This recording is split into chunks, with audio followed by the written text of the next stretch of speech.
El descubrimiento del mundo y del hombre. El estudio de las proporciones ideales del cuerpo humano en el famoso dibujo de Da Vinci. El surgimiento de la óptica. Un invento revolucionario en la Edad Media fueron las gafas. El renovado interés por la óptica y los avances en la fabricación de cristal permitieron que a finales del siglo XIII un monje creara las primeras gafas propiamente dichas de la historia. Cronología de un invento entre la ciencia y la artesanía. En el año 1040 fallece Ibn al-Haytham, autor de una obra sobre óptica que ejercerá gran influencia en la ciencia europea. Un científico árabe, Ibn al-Haytham, conocido en Europa como Alhazen, creó en el siglo XI las bases teóricas para esta invención, con su estudio de la córnea humana y de los efectos de los rayos de luz en espejos y lentes. Sus libros se tradujeron al latín en el siglo XIII y alimentaron un generalizado interés por la óptica y por sus aplicaciones prácticas. Aparecieron así las piedras de lectura, lentes planoconvexas semiesféricas que se usaban a modo de lupas y que constituyen el precedente de las gafas. En el año 1306, un fraile dominico afirmó en un sermón en Florencia: "No hace aún 20 años que se encontró el arte de hacer gafas, que hacen ver bien, que es una de las mejores artes y de las más necesarias que el mundo tenga. Y hace tan poco que se encontró. Yo vi a aquel que primero que la encontró e hizo, y hablé con él". Por tanto, el invento se sitúa hacia 1286. Otra noticia de la época menciona a un monje de Pisa llamado Alessandro de la Spina, fallecido en 1313, quien era capaz de rehacer todo lo que veía.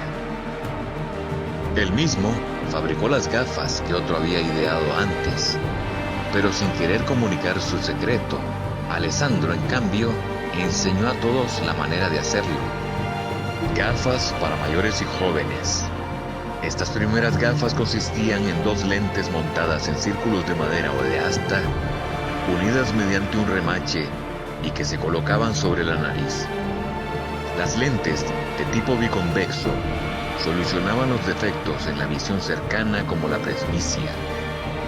Hay referencias de que se empleó como material para los lentes cuarzo transparente, o bien cristal de otra piedra preciosa, el berilo.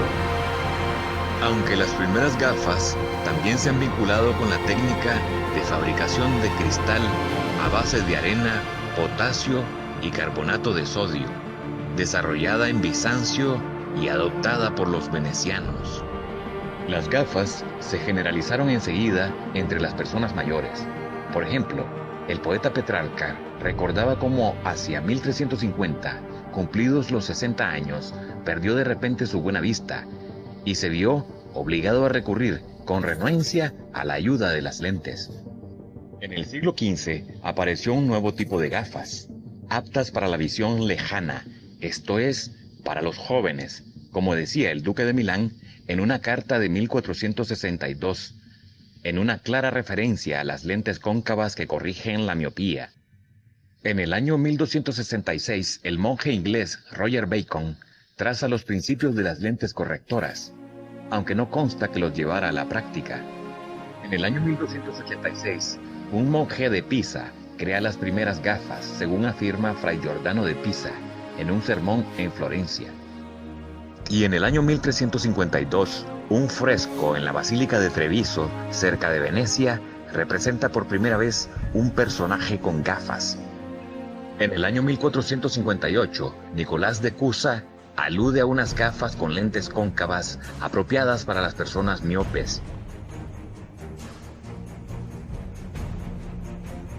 Antes del siglo XIV, los defectos de visión, fueran congénitos como la miopía o ligados a la edad, suponían una limitación irremediable. Ello afectaba sobre todo a quienes se dedicaban a trabajos de precisión o a actividades intelectuales basadas en la lectura y la escritura. Entre estos últimos estaban los monjes, durante siglos los grandes conservadores del saber occidental. Por ello no es extraño que fueran un convento donde poco antes de 1300 se desarrollase este invento que desde entonces ha cambiado la vida de una parte considerable de la humanidad, las gafas. Este último tipo de gafas no solo eran útiles para tareas puntuales como la lectura y la escritura, sino que podían llevarse todo el tiempo, y quizá esto hizo que se prestara más atención al problema de cómo sostener las gafas sobre la nariz sin tener que aguantarlas con la mano, como pasaba al principio. Por ejemplo, se propusieron gorros con alambres de los que colgaban las gafas, o una banda de cuero que sujetaba las lentes en torno a la cabeza. Curiosamente, el método de las patillas, primero apretando las sienes y luego sujetas a las orejas, no se difundió hasta el siglo XVIII. Fue entonces cuando las gafas, cómodas de llevar, relativamente baratas gracias a su producción industrial y con lentes cada vez mejor adaptadas a las necesidades de cada cual, se convirtieron para muchos en un apéndice insustituible para moverse por el mundo. El descubrimiento de América y el fin de la época medieval cambió la experiencia de la realidad del hombre, que comenzó a creer más en su propia individualidad, en su propia mente y en las ilimitadas posibilidades de descubrimiento. Descubrir lo que llamaron el continente americano sirvió como impulso de cambio en el pensamiento de la época, invitando al hombre a la búsqueda de nuevos conocimientos, tanto en el mundo como en su propia mente. El lugar de la religión. Durante el Renacimiento, la Iglesia perdió poder social. Se dividió la idea de la religión y del hombre, razón versus fe. Si bien el arte renacentista tomó como figuras principales a los ángeles, los apóstoles y a Dios, sus pinturas ya no ubicaron a la razón como algo impuro o prohibido, sino que el conocimiento ganó terreno y prestigio en desmedro de la religión. El sufrimiento del hombre.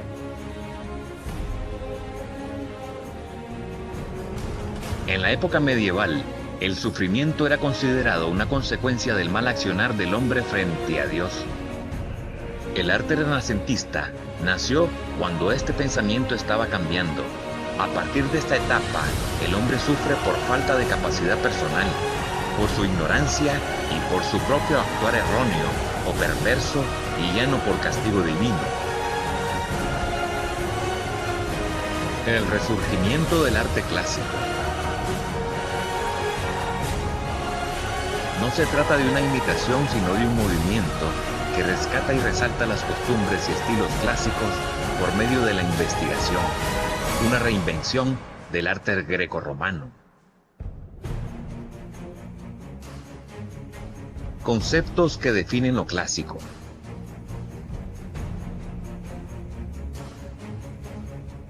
El Renacimiento fue una vuelta hacia el estilo antiguo grecorromano, pero desde un enfoque científico. Los conceptos que definieron este arte fueron el orden, la proporción, la armonía, el ritmo, la medida, la simetría, la perspectiva, la euritmia, definición griega de una composición de tipo armónica de líneas, sonidos, colores o proporciones. La pintura del Renacimiento. La pintura tuvo dos grandes generaciones de pintores en Italia.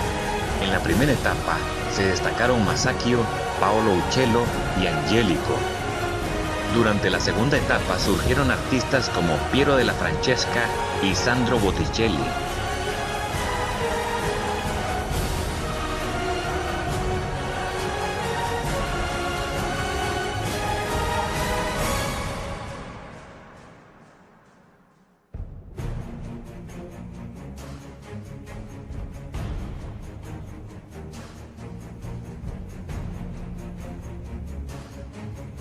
Las técnicas que se utilizaron en esta época fueron al fresco, al óleo y al temple, y los temas de las obras fueron fundamentalmente religiosos, aunque también hubo un surgimiento de temas mitológicos, retratos y cuadros alegóricos.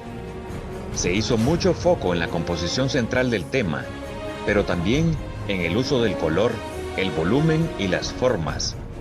Como soporte de las obras se usaron techos, lienzos y paredes.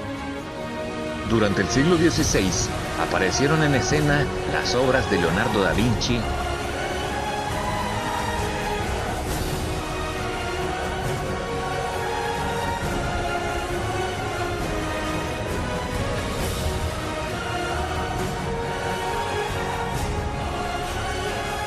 Rafael Bizancio,